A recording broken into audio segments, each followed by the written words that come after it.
Hey everybody, welcome to the Shrimp City Report, Charleston's finest entertainment and leisure podcast. I'm joined today with DJ. How you doing? Doing good, excited. We have, if you don't mind me saying, a very distinguished musician here today with us. Yeah, we have Skyler Saufley.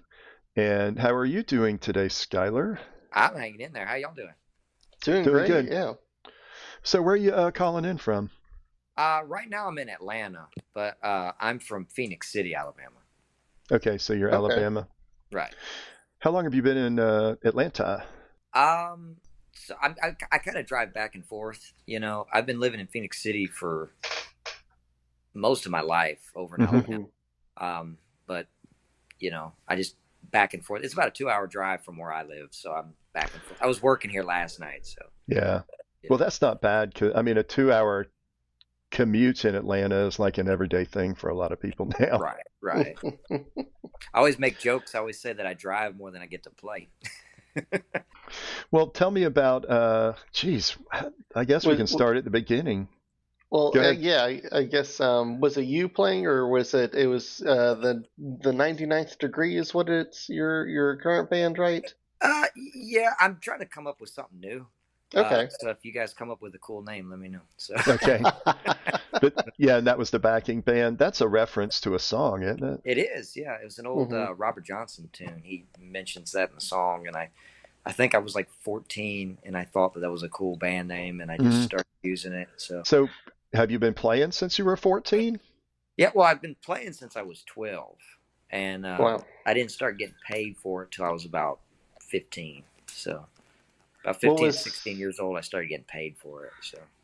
what was your poison when you were starting out? Bass, guitar, a little bit of everything? So, for Christmas one year, I got a drum set, and my brother got the guitar, and so I tried that, and I realized I had more fun playing on my younger brother's guitar, and so I just started playing that. But you play several instruments, right? I do, yeah. I always joke around. I always say that I know just enough on all the main instruments to just fool people that don't know how to play. So, That in itself is an achievement, though. The amount of right, times that you see a band member, oh, our drummer's gone. What are we gonna do? Hmm. right. I've had that Absolutely. happen. Like now, I keep the brushes like for the snare drum in my hmm guitar case. So like if something happens, the drummer's like, "Oh, I can't make it" or something. Then I'm like, "All right, I guess I got to get back there." So It not that could I be a, want to do it, but yeah, I can. So it could be a two-bladed sword, or what do they call? It could be, a Double edge, yeah, double-edged yeah, sword. There you go. right, Sorry. yeah, two-bladed sword. I don't know, man. One of them lightsabers or something. Those are called scissors. Yeah. Um, But yeah, no, it's like if you know how to play all that stuff, then all your friends are like, "Man, we need a mandolin this weekend. Let's call Skyler. We need some yeah, drums this weekend." uh-huh. It's like you have a pickup truck and everybody wants you to move. Right, right, So Alabama, right. tell me about the 2023 Alabama Blues Hall of Fame. yeah. What is Oh, special about that? that was pretty cool. I just somebody nominated me, and I thought that was crazy.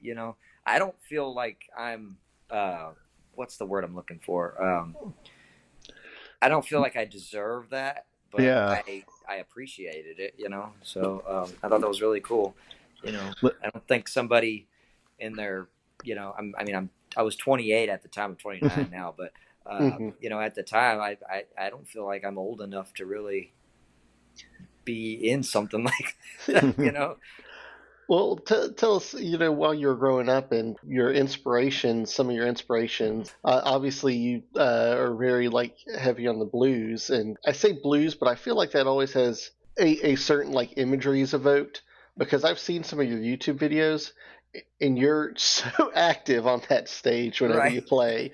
So, what are some of your inspirations, or what were you growing up listening to while you were learning your brother's guitar? So when I first, before I even started playing, hmm a friend of mine, I think I was about 11 at the time. A friend of mine called me up and he said, "You got to listen to this guy. This guy's just great. You got to listen to him."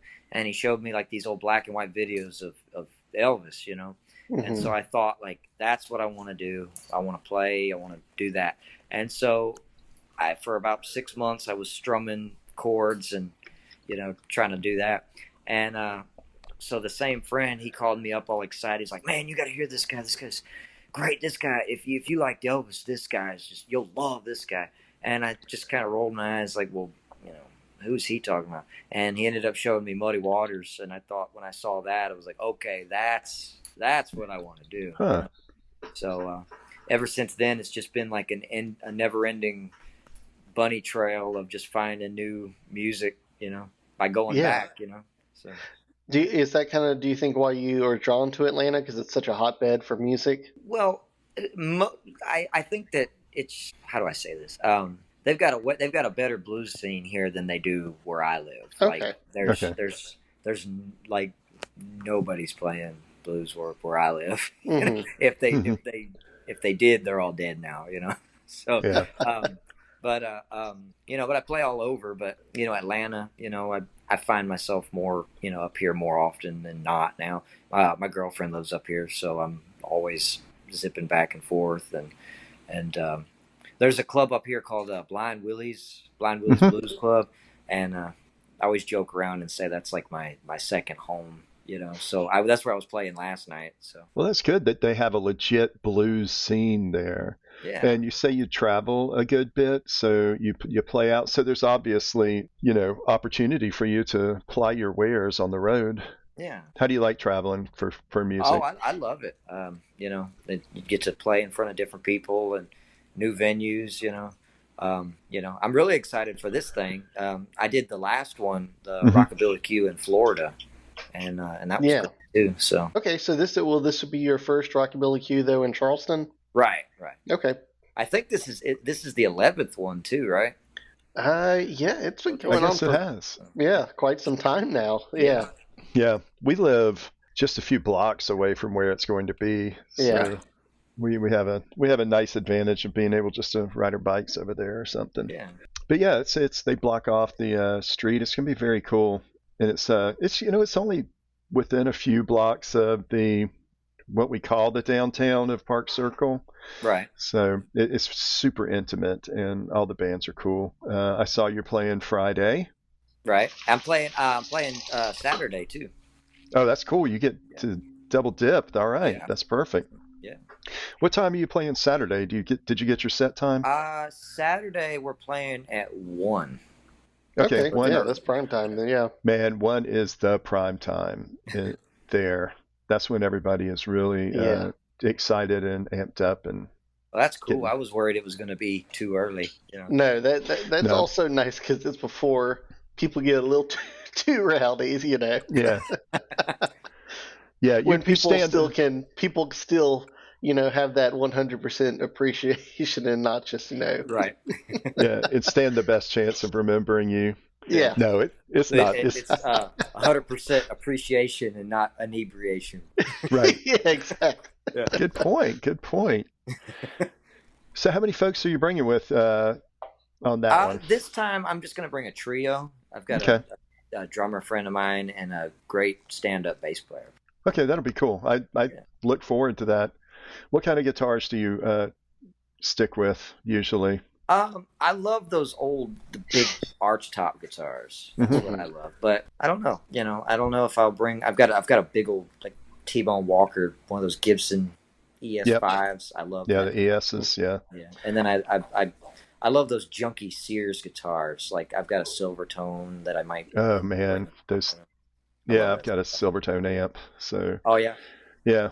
Do you have to tune constantly on that guitar, or is it pretty tight? Not as much as I did when I bought it. I swapped. Okay. I put a lot of money into fixing it, so. Yeah. It's worth it. They look cool. They sound cool. Yeah. They are bona fide. That's legit, man. Yeah. I tried when I bought it. I only bought it because I was trying to kind of make a cheaper version of the Gibson before I bought it. I didn't want to buy the Gibson, you know, the price, and so I bought the Silvertone. And as soon as I took the pickup out to flip the magnets out of phase to get that sound I wanted, I destroyed the pickup. And I thought, well, crap! I just ruined a guitar I just bought. I didn't even get a chance to play it out. So a friend of mine, he said, well, I'll buy it from you and I'll fix it. And I thought, well, you can't fix it. I took it to like 3 pickup guys. They couldn't fix it. He said, well, I'll fix it, And so about 2 years later, he shows up at one of my gigs and he said, I got something I want you to play tonight. And he pulled that guitar out and was like, this is my guitar. And he said, yeah, I fixed it. So I played it and it sounded so good. And I was going to buy it back from him. And at the end of the night, he was like, take it home with you. That's your guitar. And I thought that was so cool. So he didn't even make me buy it back. That is such a man. That is like a heartwarming musician story. Right. That's great. So I'm gonna wrap it up in a second. But the blues, you've been doing it for so long. You've definitely made your mark in it. You got a career. What does the blues mean to you? Can it be taught? Can that style of music be taught?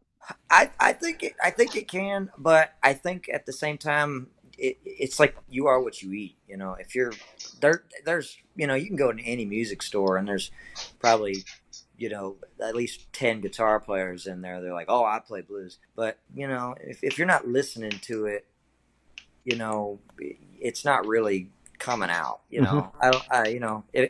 that makes sense. Yeah. So I think that's the big part is you gotta listen as much as you play. Yeah. What do you suggest for anybody getting their first? What do you suggest for anyone going to buy their first guitar? Stick with it, or I guess yeah. I mean, you gotta.